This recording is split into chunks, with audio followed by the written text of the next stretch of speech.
Es que estaba practicando el lenguaje click. ¿Qué es el lenguaje click? Bien. En África, en algunas tribus, no en toda África, no en todas las tribus, pero hay regiones en África que usan, no sé cómo decirlo, pero sonidos que no son las que nosotros estamos acostumbrados, que son las vocales y las consonantes. Eh, Nosotros estamos acostumbrados a eso desde pequeños y entonces a veces damos por sentado que en todo el mundo se habla igual, que tienen las mismas letras o que suenan igual o por lo menos algo parecido. La verdad es que no, que cada uno en incluyendo en los lugares que comparten el mismo idioma, hablan diferente. Pero el idioma que se llama click, no es un idioma en particular, sino una característica del lenguaje que se usa en algunos lados, y te animo a que busques, si tenés un ratito, un día, alguna canción cantada con lenguaje click en YouTube, y te vas a encontrar que es interesante esto.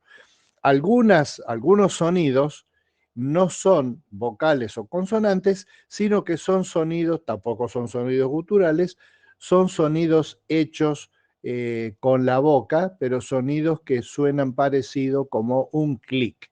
Por eso se lo llamo desde Occidente lenguaje clic. Te voy a enseñar tres sonidos que todos lo sabemos, pero lo que no tenemos idea es en qué palabra lo podemos usar. Uno es el que da origen a la palabra clic, que es este sonido. ¿Te das cuenta? ¿Viste cuando una persona se quiere limpiar, que tiene una basurita entre los dientes y se limpia así, chupa para adentro? No sé cómo, cómo explicarlo, hace así. O a veces para llamar a un caballo, por ejemplo, dice, vamos, ay no. Ese sonido que se hace poniendo la lengua contra los dientes en un costado y chupando un poquitito, entonces hay un aire que pasa por entre los dientes, más en particular por la parte posterior de la dentadura, hace ese ruido clic. Y entonces eso en una palabra podría significar, podría escucharse como mamá te quiero mucho, y así, ese que aparece para nosotros los occidentales como un tic ahí en el medio de la frase, en realidad es parte de una palabra que usa este lenguaje clic.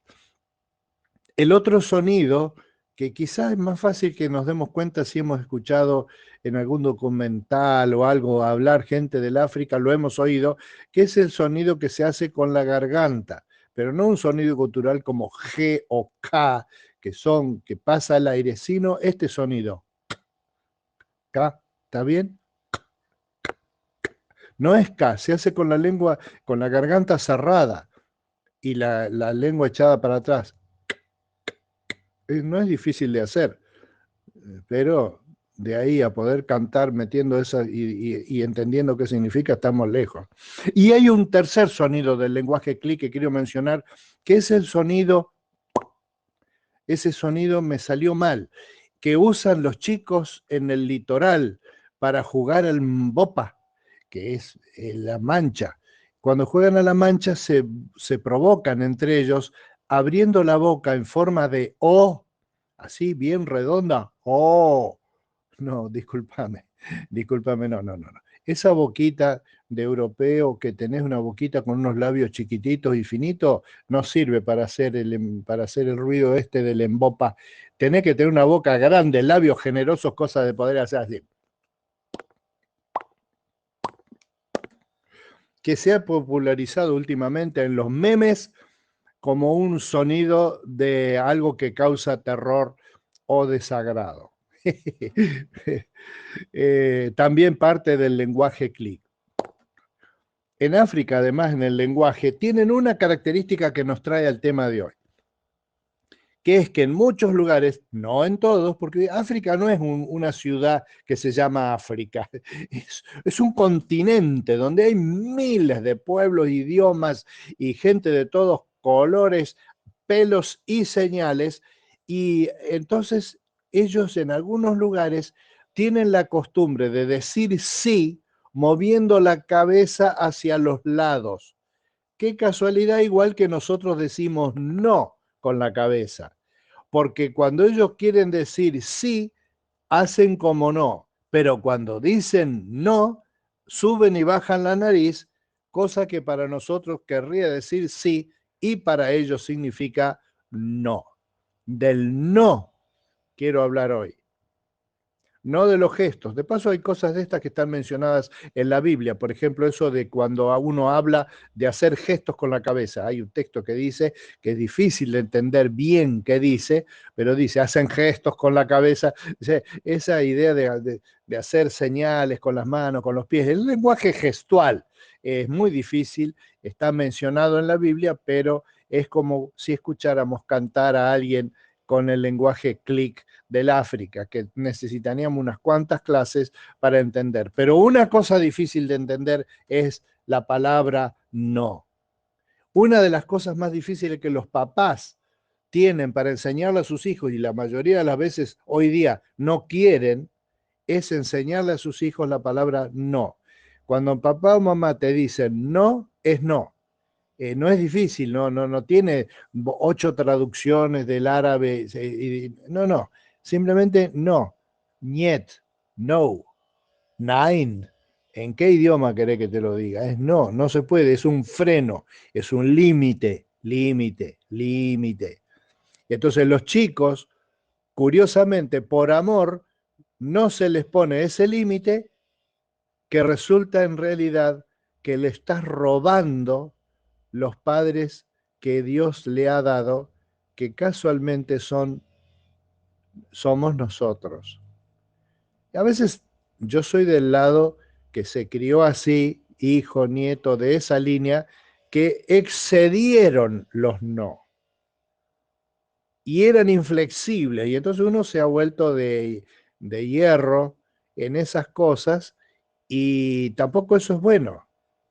Pero es mucho peor que un chiquito no entienda la palabra no, porque muchos chiquitos tienen accidentes justamente por no entender la palabra no. Y muchos papás cometen el error de pensar que el no se va a entender solamente pegándoles o castigando a los niños. Pero no es importante y ahora nos acercamos a lo que es, mira, es una doctrina de la Biblia sumamente trascendente. Y en el caso de Marcos 14:36, que Jesús mismo practicó en su vida en el momento final de su vida, dijo, Abba Padre, todas las cosas te son posibles. Aparta de mí esta copa, pero no sea mi voluntad, sino la tuya. Te pregunto, esta oración de Jesús, cuando dijo, Abba Padre, todo, ¿qué hay de malo en esto? Dice, todas las cosas te son posibles. Vos lo crees, ¿no es cierto? Aparta de mí esta copa, es decir, este trago amargo de la muerte en la cruz, pero no sea mi voluntad sino la tuya, es algo que todos los creyentes del mundo, en una forma u otra, con unas palabras u otras, oramos de vez en cuando. Padre, yo sé que vos sos poderoso, aquí está alguien que está enfermo, te pido que se sane, pero que no sea sino tu voluntad la que se haga. Y oramos así. Pero el sentido que nosotros le damos al orar así es muy diferente al que le dijo Jesús. Y la pregunta que te quería hacer es, esta oración que Jesús hizo al Padre, quizá la única oración que Jesús hizo en su vida para él, ¿cuál fue la respuesta de Dios? Y eso nos lleva a qué?